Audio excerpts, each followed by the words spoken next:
Anyway,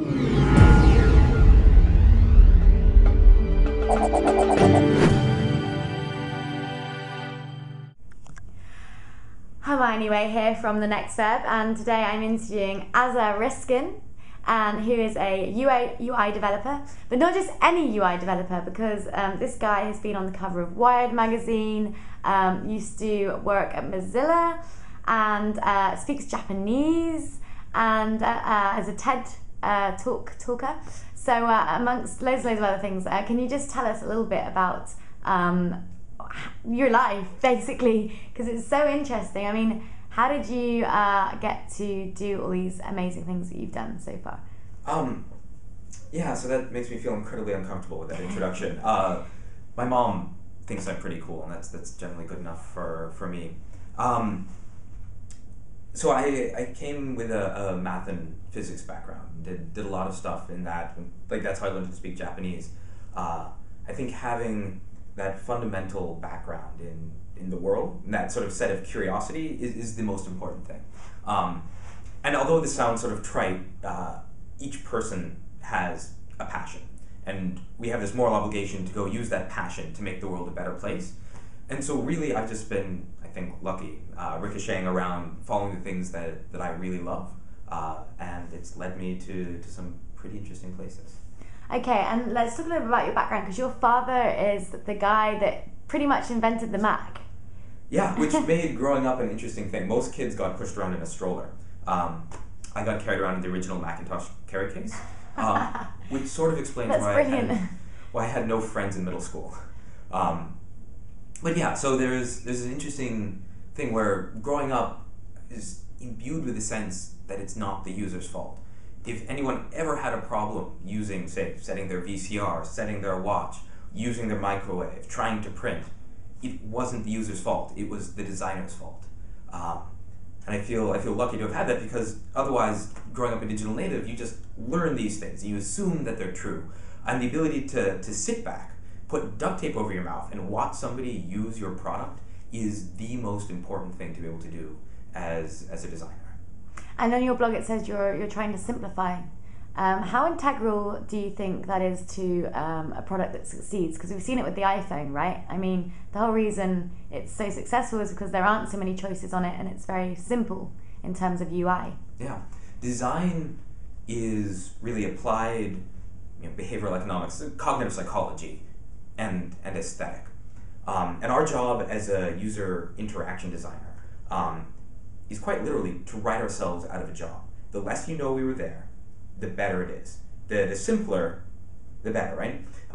So our job, quite simply, is to minimize the number of interactions you ever have to take with a watch. Let's take a look at a digital watch. Often a really good rule of thumb for design is write the manual first, and if the manual is long and hard to write, you're not doing a very good job. If the manual is short, you're doing a great job. So digital watch, if you ever looked at the manual, it'll be around this long, because you have to go through the modes and the buttons and the settings. Then you look at an analog watch, and the manual is pull, crown, and turn, one line. Can you do better than that? Yeah. Have your watch be automatically set, just like your cell phone. The manual, no lines. So our job is to make products where the manuals are 0 lines. And do you think it's just about UI and having a simple design, or do you think it's about behavioral psychology? Because I just had a new phone recently that technically is better than the iPhone, but I can't do anything on it because there's too many choices. It takes me 20 minutes to work out how to get to settings. So is it because humans are actually too stupid to be able to handle these choices? We should never be servants to our digital artifacts. It should always be the way around. Our computers should always work the way we do, because that's why we make them. And any time that they're not, there's some designer there who didn't do their job well enough. Now, it's not just about the UI or how it looks, although those are important things for a visceral emotional connection. It's about how you use the thing, what it does. To the user, the interface is the product. So no matter how much awesome back-end fancy shebang you have, if it can't be used, it can't be used. Just like an idea is worthless unless it can be communicated. And surely, let's take the iPhone as an example, because everyone knows about it. But surely it's not just about creating something that looks sexy, because so many companies have tried to replicate the design of Apple, and nobody can do it. Why do you think that is? So to create something fundamentally easy to use, as I said, is not about making something necessarily sexy. People are messy.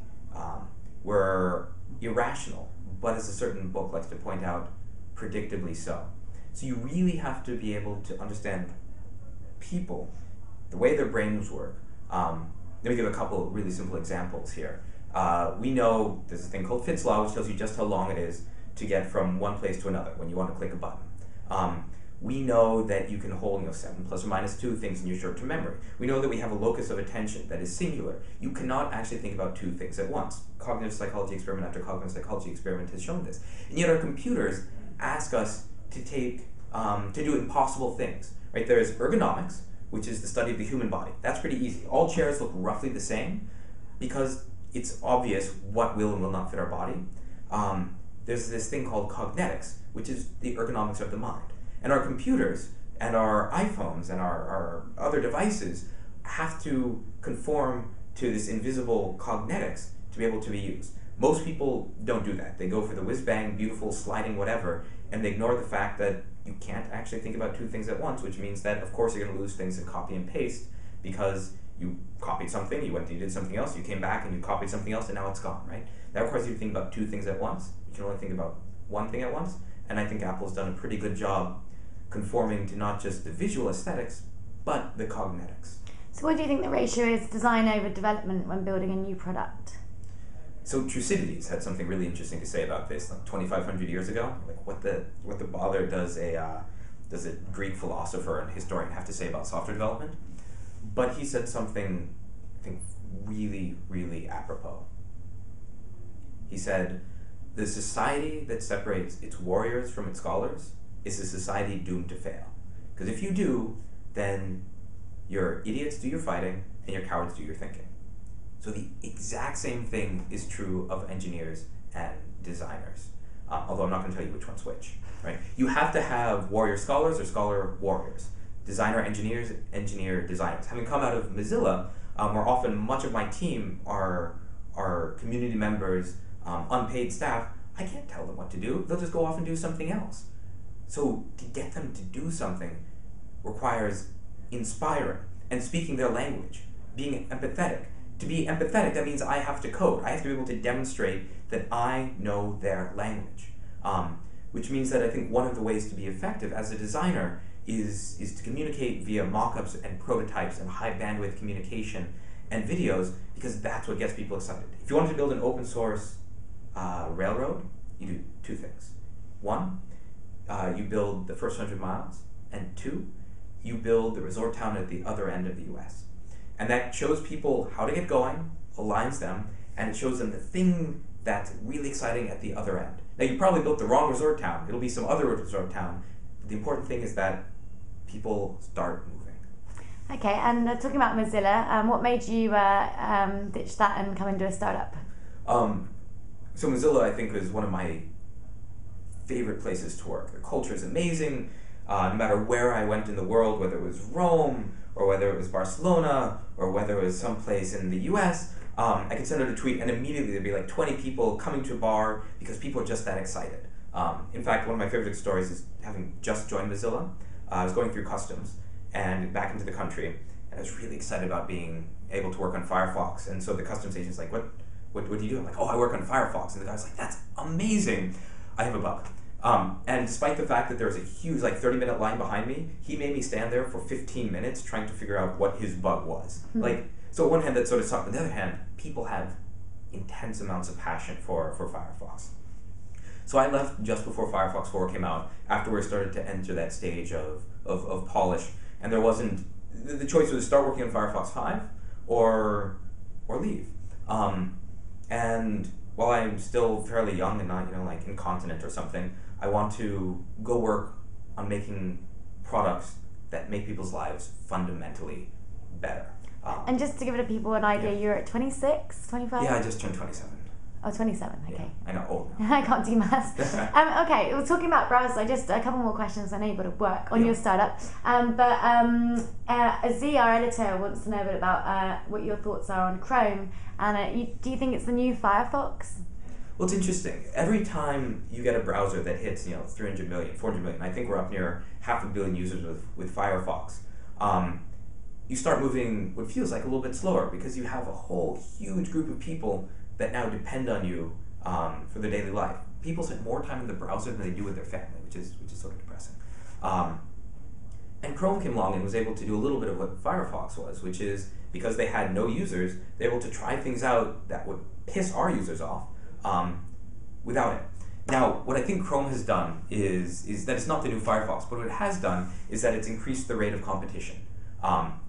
Mozilla is a not-for-profit, and we're about making the web better and keeping the web open. That's our goal. Firefox is one particular lever and tool for making that happen. So most people are like, hey, do you guys fight with Google? What's up?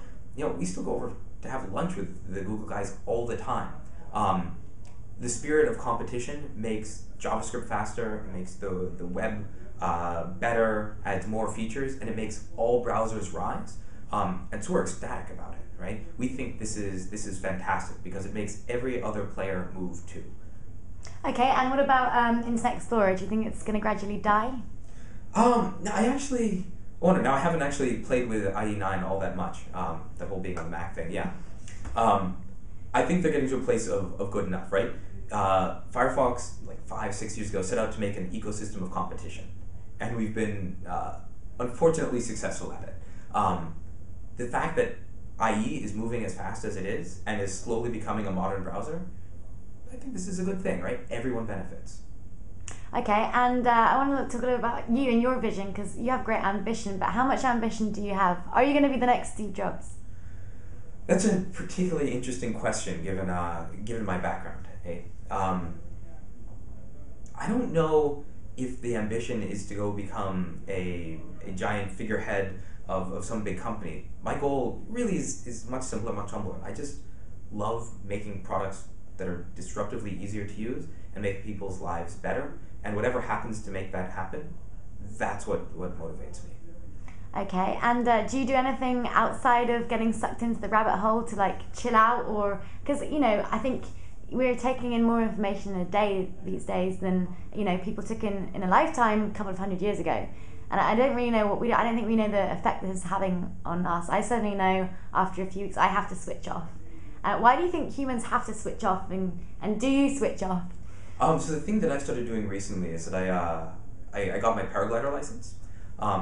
Because along the San Francisco coast there's beautiful, beautiful vistas. And you can just go take this little chute, jump off a cliff and go flying up and stay up for hours and hours and hours. And there's nothing quite like sitting 2,000 feet above the coast, looking down at galloping horses along the San Francisco shore, like Sutro Tower and the Golden Gate Bridge in the background. And you can't hear anything. It's just beautiful, serene. And that's my current way of unplugging. And why do you think humans have to unplug? Well, is the singularity coming, or are computers finally taking over? You don't want to get me started on the singularity. It's a cult. Yeah, it's a cult, and I think sort of insane. They've never defined what being smarter than humans are. Anyway, that all said, there's some research I remember seeing fairly recently that says those pauses in your day when you're standing in line, not doing anything, staring up into the sun, whatever it is people do, is when you're turning your short-term memories into long-term memories. Sort of similar to the way you sleep, and the fact that we're constantly on our devices is impairing that. It'll be interesting to see what happens. But absolutely, the times in which you're able to disconnect a little bit and think larger thoughts instead of the tactical, sort of think strategically, is really important. Well, maybe showers are awesome for that. Okay, showers, advice for entrepreneurs, showers. Yes. Okay, well, thanks very much for being on the Next Web video, giving us your time. And I've got a feeling about you. Viewers, you should keep your eye on this one. Thank you very much. All right.